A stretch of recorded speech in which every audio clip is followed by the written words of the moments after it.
तुमेव माता स पिता तुमेवं तुमेव बन्धुश्च सखा तुमेवं तुमेव विद्या द्रविणं तुमेव तुमेव शरदेव मम देवदेवम्। अर्थ विंश अध्याय ब्रह्मांक रचित विभिन्न प्रकार सृष्टिर वर्णना। श्री सैनिक कहिले हे सूत महाशय, पृथ्वी रूपी आधार आश्रय पाइबा परे स्वयंभू मनु भविष्यतर संतान मानकु उत्पन्न करने निमते केउं केउं उपाय अवलंबन कले।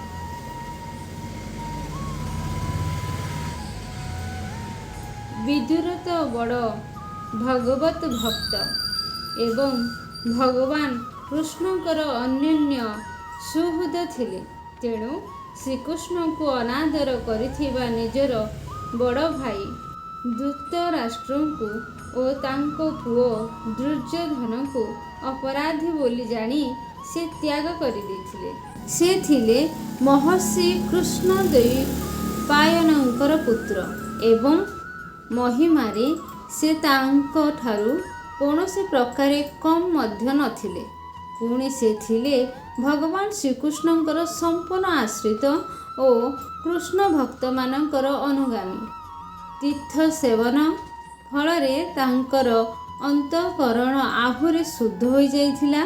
से कृशावर्त क्षेत्र हरिद्वार रे बसिथिबा परम तत्वज्ञानी मुनिवर मैत्रेयଙ୍କ पाखକୁ ଯାଇ ଆଉ କ'ଣ ସବୁ ପଚାରିଥିଲେ। ସେ ବିଦୁରଙ୍କ କଥା ଭାଷା ଭିତରେ ତ ଶ୍ରୀହରିଙ୍କ ଚରଣ ସହିତ ସମ୍ବନ୍ଧିତ ବହୁ ପବିତ୍ର କଥା ପଢ଼ିଥିବ। ସେହି ସବୁ କଥା ବାସ୍ତବରେ ପ୍ରଭୁଙ୍କ ଚରଣରୁ ନିର୍ଗତ ଗଙ୍ଗା ଜଳ ସଦୃଶ सकल पाप नाशकारी। हे सुत महाराज, आपणकर मंगल हेउ।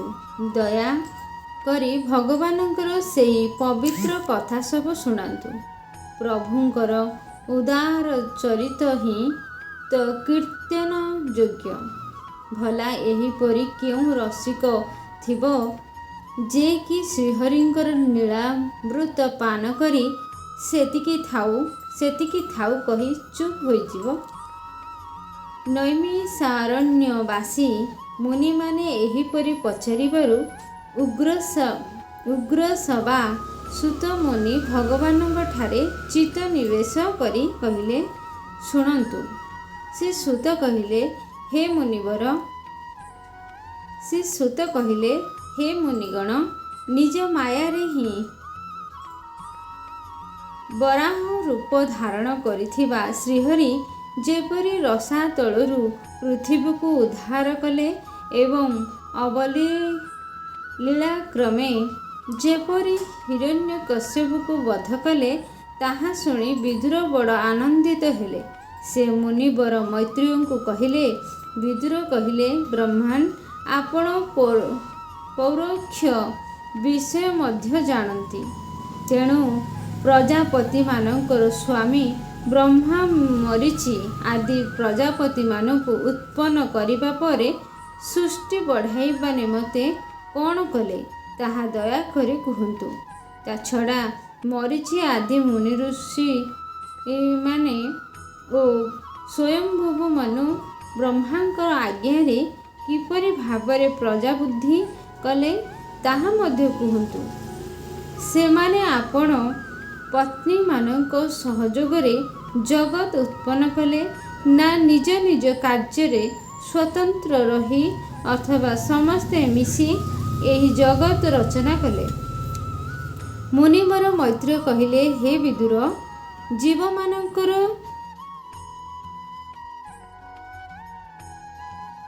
दुर्विज्ञेय प्रारब्ध प्रकृतिर नियंता परम पुरुष एवं काल, यही तीन कारण हेतु ତଥା ଭଗବାନଙ୍କର ସନ୍ନିଧି ହେତୁ ପ୍ରକୃତିର 3 ଗୁଣରେ ଆଲୋଡ଼ନ ସୃଷ୍ଟି ହେଲା। ସେହି ଆଲୋଡ଼ନରୁ ମହତ୍ତ୍ୱ ଉତ୍ପନ୍ନ ହେଲା। ଦୈବ ପ୍ରେରଣାରୁ ରଜଃ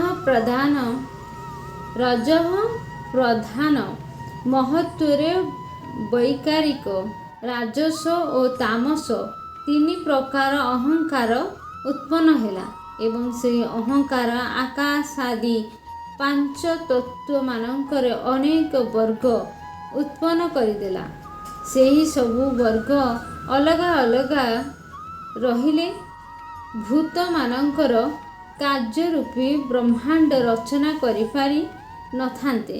ତେଣୁ ସେହି ସବୁ ବର୍ଗ ଭଗବାନଙ୍କ ଶକ୍ତିରେ ପରସ୍ପର ସଂଗଠିତ ହୋଇ ଗୋଟିଏ ସୁବର୍ଣ୍ଣମୟ ଅଣ୍ଡ ବା ଗୋଲକ ଉତ୍ପନ୍ନ ହେଲା। ଗୋଲକ ଉତ୍ପନ୍ନ କଲେ। ସେହି ଅଣ୍ଡଟି ଚେତନା ଶୂନ୍ୟ ଅବସ୍ଥାରେ 1000 ବର୍ଷରୁ ଅଧିକ କାଳ ଧରି କାରଣାବ୍ଧି ଜଳରେ ପଡ଼ି ରହିଲା। ଶେଷରେ ତା ଭିତରେ ଭଗବାନ ପ୍ରବେଶ କଲେ। ସେଥିରେ ଅଧିଷ୍ଠିତ ହେବାରୁ ତାହାଙ୍କର ନାଭିରୁ ସହସ୍ର ସୂର୍ଯ୍ୟ ସମ ଦେଦୀପ୍ୟମାନ ପଦ୍ମ ସୃଷ୍ଟି ହେଲା। ସେହି ପଦ୍ମଟି ଥିଲା ସକଳ ଜୀବ ସମୁଦାୟର। ସେଥିରୁ ସ୍ୱୟଂ ବ୍ରହ୍ମାଙ୍କର ଆବିର୍ଭାବ ହେଲା। ବ୍ରହ୍ମାଣ୍ଡର ଗର୍ଭରୂପୀ ଜଳରେ ଶୟନ କରିଥିବା ଶ୍ରୀନାରାୟଣ ବ୍ରହ୍ମାଙ୍କର ଅନ୍ତଃକରଣରେ ପ୍ରବେଶ କରିବାରୁ ବ୍ରହ୍ମା ପୂର୍ବ କଳ୍ପମାନଙ୍କରେ ନିର୍ଦ୍ଧାରଣ କରିଥିବା ନାମ ରୂପମୟୀ ବ୍ୟବସ୍ଥା ଅନୁସାରେ ପୁଣି ଥରେ ବିଭିନ୍ନ ଲୋକ ରଚନା କଲେ। ସର୍ବପ୍ରଥମେ ସେ ନିଜ ସ୍ଥାୟୀରୁ ତାମ୍ରିଶ୍ର, ଗନ୍ଧ, ତାମିଶ୍ର, ତମ, ମୋହ ଓ ମହାମୋହ ଏହିପରି 5 ପ୍ରକାର ଅବିଦ୍ୟା ଉତ୍ପନ୍ନ କଲେ। ବ୍ରହ୍ମାଙ୍କୁ ନିଜର ସେହି ତମମୟ ଶରୀର ଭଲ ଲାଗିଲା ନାହିଁ। ତେଣୁ ସେ ତାହା ତ୍ୟାଗ କରିଦେଲେ। କ୍ଷୁଧା ତୃଷା ଉତ୍ପନ୍ନ କରୁଥିବା ସେହି ରାତ୍ରି ରୂପ ଶରୀର ସେ ତ୍ୟାଗ କରିଦେଇଥିବାରୁ ସେଥିରୁ ଉତ୍ପନ୍ନ ଯକ୍ଷ ଓ ରାକ୍ଷସମାନେ ତାହା ଗ୍ରହଣ କରିନେଲେ। ସେତେବେଳେ କ୍ଷୁଧା ତୃଷାରେ ବ୍ୟାକୁଳ ହୋଇ ସେମାନେ ବ୍ରହ୍ମାଙ୍କୁ ଖାଇଯିବାକୁ ଧାଇଁଲେ। କ୍ଷୁଧା ତୃଷାରେ ବ୍ୟାକୁଳ ହୋଇଥିବା ସେହି ରାକ୍ଷସାଦି କହି ଉଠିଲେ, ଏହାକୁ ରଖାଇ ଦିଅ ନାହିଁ, ଖାଇଯାଅ। ବ୍ରହ୍ମା ବ୍ୟତିବ୍ୟସ୍ତ ହୋଇ କହିଲେ, ଆରେ ଯକ୍ଷ ରାକ୍ଷସ, ତୁମେ ସବୁ ହେଉଛ ମୋର ସନ୍ତାନ। ତେଣୁ ମୋତେ ଖାଇଦିଅନି, ମୋତେ ରକ୍ଷା କର। ଯେଉଁମାନେ ଖାଇଯାଅ ବୋଲି କହୁଥିଲେ ସେମାନେ କହିଲେ, ସେମାନେ ହେଲେ ଯକ୍ଷ ଓ ଯେଉଁମାନେ ଏହାକୁ ରଖାଇ ଦିଅ ନାହିଁ ବୋଲି କହୁଥିଲେ ସେମାନେ ହେଲେ ରାକ୍ଷସ। ତାପରେ ସାତ୍ତ୍ୱିକ ପ୍ରଭାବରେ ଦୈଦୀପ୍ୟମାନ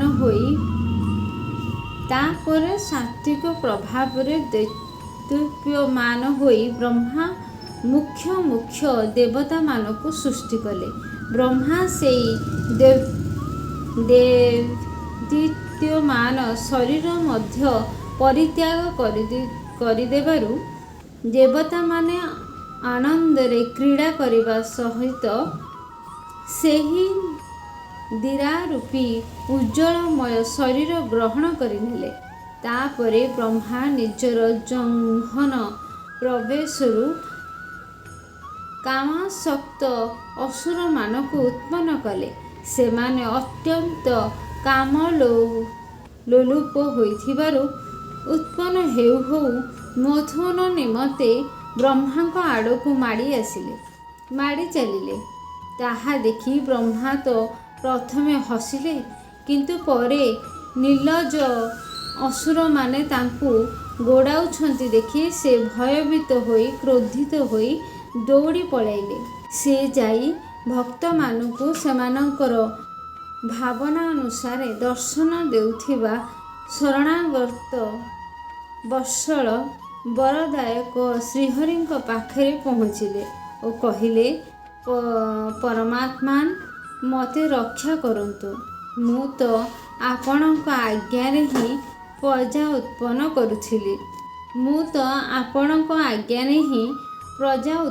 କରୁଥିଲି, କିନ୍ତୁ ଏମାନେ ତ ପାପରେ ପ୍ରବୃତ୍ତ ହୋଇ ମୋତେ ହିଁ ହଇରାଣ କରୁଛନ୍ତି। ହେ ନାଥ, ଏକମାତ୍ର ଆପଣ ହିଁ ହେଉଛନ୍ତି କ୍ଲେଶ ହରଣକାରୀ ଏବଂ ଆପଣ ହିଁ ଆପଣଙ୍କ ଚରଣରେ ଶରଣ ନେବାକୁ ଆସି ନଥିବା ବିଭ୍ରାନ୍ତ ଗାମୀଙ୍କ ପାଇଁ କ୍ଲେଶଦାତା। ପ୍ରଭୁ ତ ସମସ୍ତଙ୍କର ହୃଦୟର କଥା ପ୍ରତ୍ୟକ୍ଷ ଜାଣିପାରନ୍ତି। ବ୍ରହ୍ମାଙ୍କର ଆତୁରତା ଦେଖି ସେ କହିଲେ, ଆପଣ ଆପଣଙ୍କର ଏହି କାମକଲୁଷିତ ଶରୀର ତ୍ୟାଗ କରିଦିଅନ୍ତୁ। ଭଗବାନ ଏହିପରି କହୁ କହୁ ବ୍ରହ୍ମା ସେହି ଶରୀର ଛାଡ଼ିଦେଲେ। ବ୍ରହ୍ମାଙ୍କର ସେହି ପରିତ୍ୟକ୍ତ ଶରୀର ଏକ ସୁନ୍ଦରୀ ସ୍ତ୍ରୀ ଅର୍ଥାତ୍ ସନ୍ଧ୍ୟା ଦେବୀ ରୂପରେ ପରିଣତ ହୋଇଗଲା। ତାର ଚରଣ କମଳରେ ପାଉଁଜି ରୁଣୁଝୁଣୁ ହେଉଥିଲା। ସେହି ସ୍ତ୍ରୀ ଆଖି ଦୁଇଟି ମତୁଆଲା ଦିଶୁଥିଲା ଓ ସେ ପିନ୍ଧିଥିଲା ଖଣ୍ଡିଏ ସୁନ୍ଦର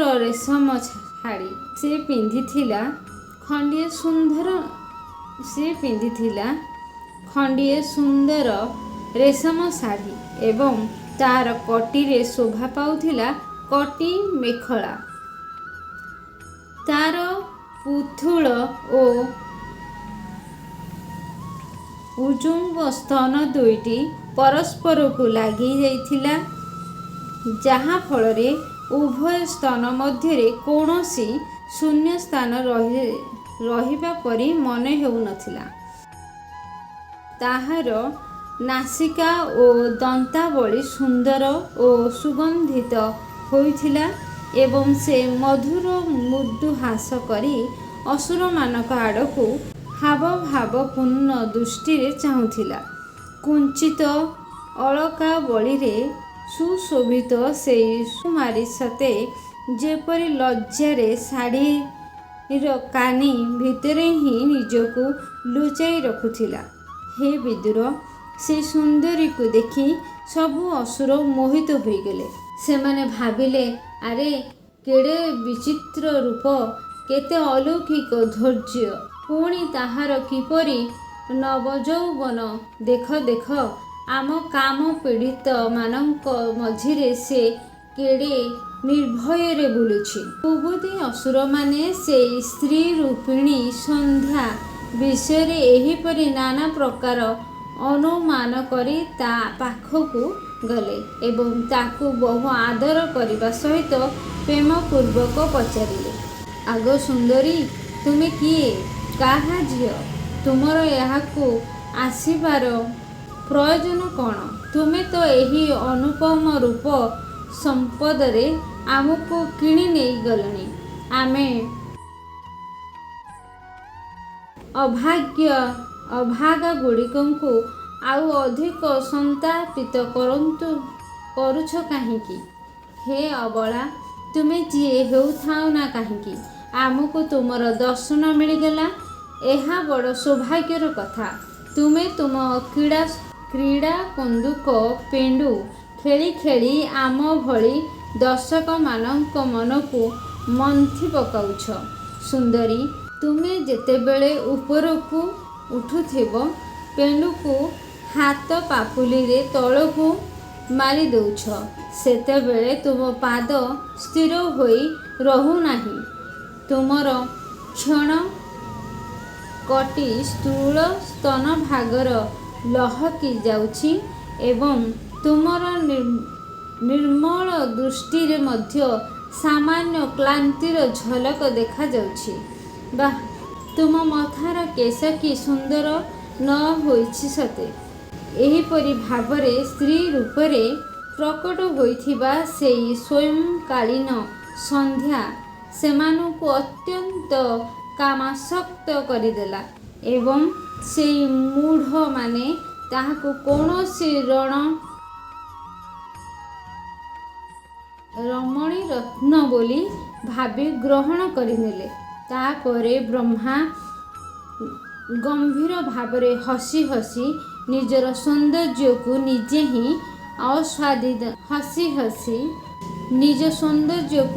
ହିଁ ଆସ୍ୱାଦନ କରୁଥିବା ତାହାଙ୍କର କ୍ଳାନ୍ତିମୟୀ ମୂର୍ତ୍ତିରୁ ଗନ୍ଧର୍ବ ଓ ଅପ୍ସରାମାନଙ୍କୁ ଉତ୍ପନ୍ନ କରିଲେ। ସେ ନିଜର ସେଇ ଜ୍ୟୋତ୍ସ୍ନାରୂପୀ କ୍ଳାନ୍ତିମୟୀ ପ୍ରିୟ ଶରୀର ତ୍ୟାଗ କରିଦେଲେ। ବିଶ୍ୱବସୁ ଆଦି ଗନ୍ଧର୍ବମାନେ ପ୍ରସନ୍ନ ହୋଇ ତାହା ଗ୍ରହଣ କରିନେଲେ।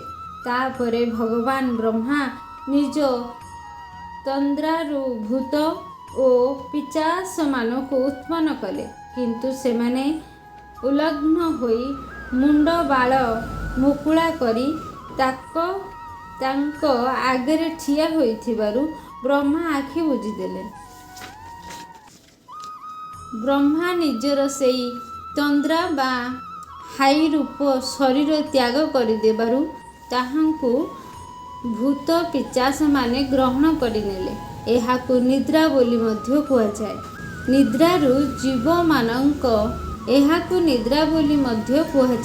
ନିଦ୍ରାରୁ ଜୀବମାନଙ୍କର ଇନ୍ଦ୍ରିୟମାନଙ୍କରେ ଶିଥିଳତା ଆସିଯିବାର ଦେଖାଯାଏ। ଯଦିଓ କେହି ମୁହଁ ନ ଧୋଇ ଅଇଁଠା ମୁହଁରେ ଶୋଇପଡ଼େ, ତେବେ ତାହାକୁ ଭୂତ ପିଶାଚମାନେ ଆକ୍ରମଣ କରନ୍ତି। ସେମାନଙ୍କର ସେଇ ଆକ୍ରମଣକୁ ଉନ୍ମଦାନ କହନ୍ତି।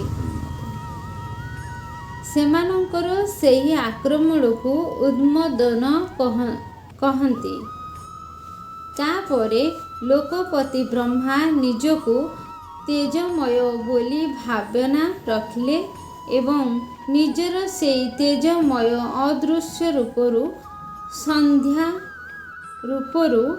ସାଧ୍ୟଗଣ ଓ ପିତୃଗଣଙ୍କୁ ଉତ୍ପନ୍ନ କଲେ। ପିତରମାନେ ନିଜର ଉତ୍ପତ୍ତି ସନ୍ତାନ ସେଇ ଅଦୃଶ୍ୟ ଶରୀରକୁ ଗ୍ରହଣ କରିନେଲେ। ସେମାନଙ୍କର ଅଦୃଶ୍ୟରେ ପଣ୍ଡିତମାନେ ଶ୍ରାଦ୍ଧାଦି ଦ୍ୱାରା ପିତର ଓ ସାଧ୍ୟଗଣଙ୍କୁ ଯଥାକ୍ରମେ କବ୍ୟ, ପିଣ୍ଡ ଓ ବହ୍ୟ ହୋମରେ ଅର୍ପଣ ଦ୍ରବ୍ୟ ଅର୍ପଣ କରନ୍ତି। ତାପରେ ବ୍ରହ୍ମା ତାଙ୍କର ତିରୋଧାନ ଶକ୍ତିରୁ ସିଦ୍ଧ ଓ ବିଦ୍ୟାଧରମାନଙ୍କୁ ସୃଷ୍ଟି କଲେ ଏବଂ ସେମାନଙ୍କୁ ନିଜର ସନ୍ତାନ ଅନ୍ତର୍ଧାନ ନାମକ ଅଦ୍ଭୁତ ଶରୀର ପ୍ରଦାନ କଲେ। ଥରେ ବ୍ରହ୍ମା ନିଜର ପ୍ରତିବିମ୍ବ ଦେଖି ଖୁସି ହୋଇଗଲେ। ସେ ନିଜକୁ ଅତ୍ୟନ୍ତ ସୁନ୍ଦର ମନେକରି ସେହି ପ୍ରତିବିମ୍ବରୁ କିନ୍ନର ଓ କିମ୍ପୁରୁଷମାନଙ୍କୁ ଉତ୍ପନ୍ନ କଲେ। ବ୍ରହ୍ମା ସେଇ ପ୍ରତିବିମ୍ବ ଶରୀର ତ୍ୟାଗ କରିଦେବାରୁ ସେମାନେ ସେହି ଶରୀର ଗ୍ରହଣ କଲେ। ତେଣୁ ସେମାନେ ଉଷା କାଳରେ ନିଜର ପତ୍ନୀମାନଙ୍କ ସହିତ ମିଶି ବ୍ରହ୍ମାଙ୍କର ଗୁଣକମାଦି ଗାନ କରନ୍ତି। ଆପଣା ସୃଷ୍ଟି ବଢ଼ୁନାହିଁ ଦେଖି ବ୍ରହ୍ମା ଥରେ ବଡ଼ ଚିନ୍ତିତ ହୋଇ ପଡ଼ିଲେ।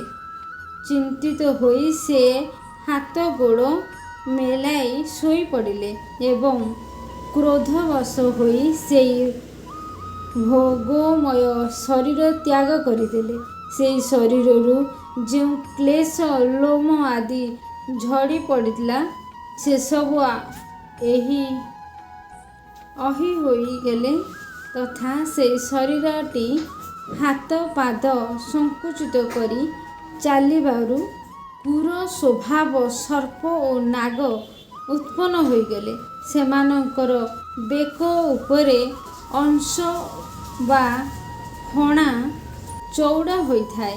ଥରେ ବ୍ରହ୍ମା ନିଜେ କୃତ୍ୟ ହୋଇଗଲେ ବୋଲି ଅନୁଭବ କଲେ। ତେଣୁ ଶେଷରେ ସେ ନିଜର ମନକୁ ଶେଷରେ ସେ ନିଜ ମନରୁ ମନୁମାନଙ୍କୁ ଉତ୍ପନ୍ନ କଲେ। ସେହି ମନୁମାନେ ପ୍ରଜାମାନଙ୍କର ଅଭିବୃଦ୍ଧି ଘଟାନ୍ତି। ସେମାନଙ୍କ ନିମନ୍ତେ ମନୁଷ୍ୟ ବ୍ରହ୍ମା ନିଜର ପୁରୁଷାକାର ଶରୀର ତ୍ୟାଗ କରିଦେଲେ। ମନୁମାନଙ୍କୁ ଦେଖି ସେମାନଙ୍କର ପୂର୍ବରୁ ଉତ୍ପନ୍ନ ହୋଇଥିବା ଦେବତା ଗନ୍ଧର୍ବ ଆଦି ବ୍ରହ୍ମାଙ୍କୁ ସ୍ତୁତି କଲେ। ହେ ବିଶ୍ୱକର୍ତ୍ତା ବ୍ରହ୍ମା, ଆପଣଙ୍କର ଏହି ସୃଷ୍ଟି ବଡ଼ ସୁନ୍ଦର ହୋଇଛି। ଏଥିରେ ଅଗ୍ନିହୋତ୍ର ଆଦି ସବୁ କର୍ମ ପ୍ରତିଷ୍ଠିତ ହୋଇଛି। ଏହା ସାହାଯ୍ୟରେ ଆମେ ମଧ୍ୟ ଆମର ଗ୍ରହଣ କରିପାରିବୁ। ତାପରେ ଆଦି ଋଷି ବ୍ରହ୍ମା ଇନ୍ଦ୍ରିୟ ସଂଯମପୂର୍ବକ ତପ, ବିଦ୍ୟା, ଯୋଗ ଓ ସମାଧିରେ ସମ୍ପନ୍ନ ହୋଇ ନିଜର ପ୍ରିୟ ସନ୍ତାନ ଋଷିଗଣଙ୍କୁ ସୃଷ୍ଟି କଲେ ଏବଂ ସେମାନଙ୍କ ମଧ୍ୟରୁ ପ୍ରତ୍ୟେକଙ୍କୁ ନିଜର ସମାଧି, ଯୋଗ, ଐଶ୍ୱର୍ଯ୍ୟ, ତପ, ବିଦ୍ୟା ଓ ବୈରାଗ୍ୟମୟ ଶରୀରର ଅଂଶ ପ୍ରଦାନ କଲେ। ଇତି ଶ୍ରୀ ଶ୍ରୀମଦ୍ଭଗବତେ ମହାପୁରାଣ ପରମହଂସ ସଂହିତାୟ ତୃତୀୟ ସ୍କନ୍ଧେ 20th ଅଧ୍ୟାୟ।